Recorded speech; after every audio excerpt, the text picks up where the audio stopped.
Plus agissant et plus concret dans ce que nous faisons. C'est vrai que c'est toujours un plaisir, mais après et après les réunions, il n'y a pas de suivi, il n'y a pas de mise en œuvre effective et concrète de ce que nous avons discuté, de ce que nous avons décidé dans nos réunions. Donc j'ai souhaité que l'on se retrouve en comité restreint dans un premier temps, et ensuite, à travers vous, vos propres canaux, vous pouvez bien sûr disséminer l'information. Au contraire, pour des raisons tout simplement d'efficacité, d'efficience et de concrétisation de stratégie d'action, j'ai souhaité que nous nous réunissions comme ça. Et donc, je voulais tout simplement saisir aujourd'hui cette opportunité pour échanger avec vous, bien sûr, sur les réalités de ce dossier.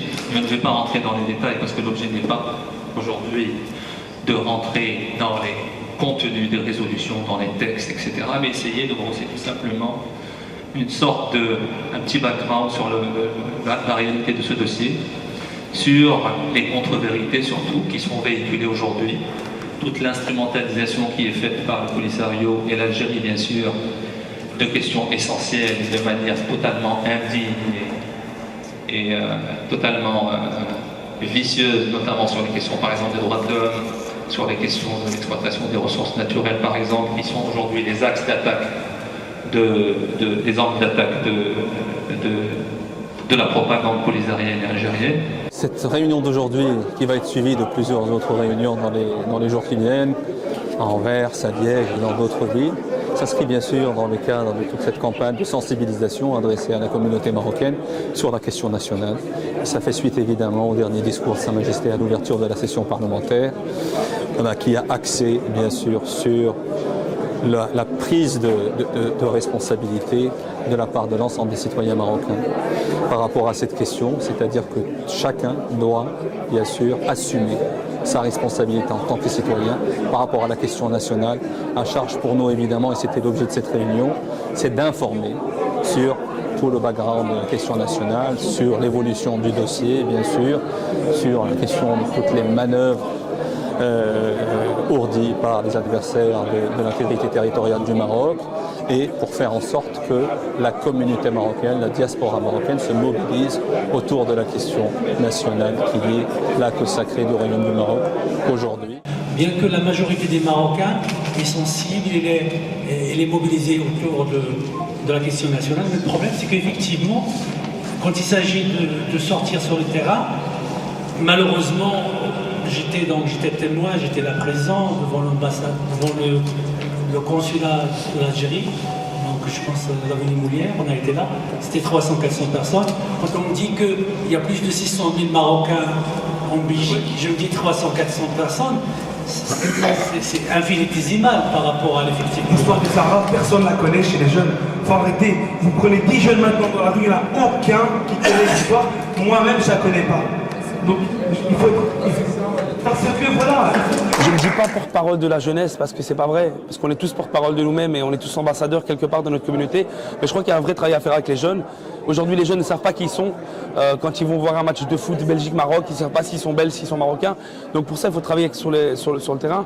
Et c'est ce que nous, on fait dans l'artistique. Je vais donner un exemple d'un de mes projets qui est La vie c'est comme un arbre, qui raconte l'histoire de l'immigration, comment nos parents sont arrivés en 64 et qu'aujourd'hui, alhamdoulilah, j'arrive à rassembler beaucoup de gens au théâtre, et des Marocains et des Belges, belgo-belges, des gens du théâtre, des gens qui ne le sont pas, des vieux et des jeunes. Et grâce à l'humour et grâce au théâtre, on raconte comment s'est passée cette immigration-là. Alors je pense qu'il y a moyen de le faire également avec l'histoire du Sahara, etc. et toutes les questions fondamentales du Maroc. Mais pour ça, il faut vraiment cibler les jeunes et aller les chercher. Si aujourd'hui on ne m'avait pas contacté, j'aurais jamais eu connaissance de cet événement-là. Et pour moi, aujourd'hui, il devrait y avoir beaucoup plus de jeunes que de gens de la troisième génération. Je ne dis pas que la troisième génération ne sert à rien, mais maintenant c'est les jeunes qui construisent l'avenir de demain, et c'est les Marocains de demain qui doivent être présents à ce genre d'événements. On a le sentiment, quand on entend les Algériens parler, le discours officiel, on a le sentiment que ces gens-là ne sont pas encore sortis de la guerre froide, malheureusement. إن خطاب الملك الثاني الأخير كان واضحا ووضع حدا لكل من كان يظن أن قضية الصحراء تخص طرفا دون أطراف أخرى، وأكد جلالة الملك بأن قضية الصحراء هي قضيتهم وتعني جميع المغاربة. La question qui me vient à l'esprit, c'est finalement si l'Algérie investit autant dans la désinformation, que fait le Maroc dans l'information? Il n'y a pas à être complexé. Je veux dire, on a une histoire avec nous. Le Sahara marocain est clair, il est marocain. Et donc, moi, je défends la Belgique jusqu'à la dernière goutte de mon sang, si je vais appeler ça comme ça, comme je battrai pour le Maroc. Donc, il n'y a pas à choisir entre mon père et ma mère. Et on n'arrête pas à essayer de le dire, à ces gens-là, de dire de ne pas être complexés, puisque les gens qui défendent la cause de l'Algérie, ils sont nombreux, et ce sont des belles belges, et qui sont soutenus même par les Algériens, puisque les Algériens, ils sont là, ils restent sur le côté, ils envoient effectivement leurs élus indirectement élus dans différents partis politiques, puisqu'ils ont fait les partis que les votent. انه كان مضروب واحد الملف اللي هو ما عندناش حق لا نرحموا فيه ولا نضغطوا فيه بكل صراحه. Le fait d'avoir une génération maintenant, et même moi, encore des lacunes sur le Sahara, alors que c'est un gros dossier au Maroc, je pense que c'est une problématique. Et le fait de s'informer comme ça via des brochures ou des livrets, je pense que ça ne fera que ralentir cette information. Je pense qu'il faudrait être plus dynamique pour acquérir absolument cette information.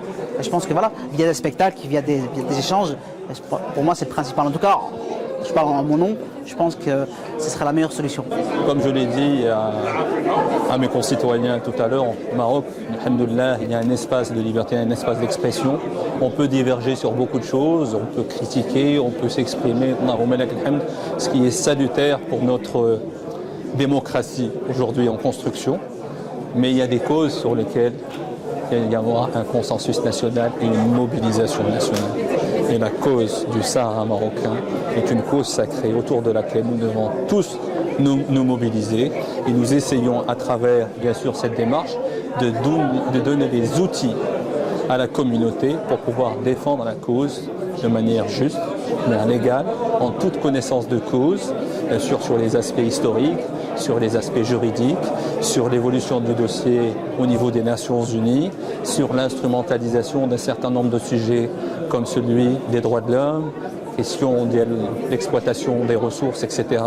Toutes ces questions-là ont été évoquées aujourd'hui et on a pu sensibiliser cette jeunesse marocaine issue d'immigration, la deuxième, la troisième génération, et on a constaté véritablement une effervescence et une volonté d'agir et d'interagir avec ce dossier pour contrecarrer les manœuvres de nos adversaires. Donc voilà, c'était l'objet. Et aujourd'hui, je pense que nous avons enclenché une belle dynamique de mobilisation parce que nous savons évidemment que les manœuvres, comme l'a dit Sa Majesté, ne s'arrêteront pas. Au contraire, elles vont s'accentuer. Et donc, à nous d'anticiper, de nous mobiliser, de nous organiser en conséquence pour pouvoir défendre la cause de tous les Marocains qui est la cause du Sahara marocain. Et moi, je pense à un truc très simple. Et j'espère qu'on en tiendra compte, c'est qu'on a un outil avec lequel on arrive à toucher tout le monde. Et malheureusement, qu'on n'utilise pas, c'est la télévision marocaine. Il n'y a pas un foyer à l'étranger qui ne capte pas ni 2R ou la première chaîne et les autres chaînes, bien sûr. Et malheureusement, on n'a pas fait assez pour communiquer parce que c'est vrai, c'est le vrai problème des jeunes. Avant d'essayer de les aborder, c'est qu'ils connaissent bien l'histoire de leur pays. Et la cause nationale est une partie de l'histoire du Maroc. الابناء ديالنا كينتخبوا على ناس خدامين في المصالح ديال الدوله الجزائريه وما كاينش اللي يوعيهم لا يقول لهم اودي هذا الشيء راه ماشي هو هذاك ونطلعوا شباب مغربي عندنا شباب تبارك الله مكون. Je le dis, chacun à partir de là où il est, de là où il travaille, dès qu'il peut sensibiliser, le faire sans aucune retenue. Sidna Galha n'attendait pas de signal pour défendre la cause nationale. C'est la responsabilité de tous. Sa Majesté assume ses responsabilités. il faudrait que chaque citoyen marocain assume les siennes. Et ces 2 citoyens marocains qui vous parlent, ce n'est pas l'ambassadeur.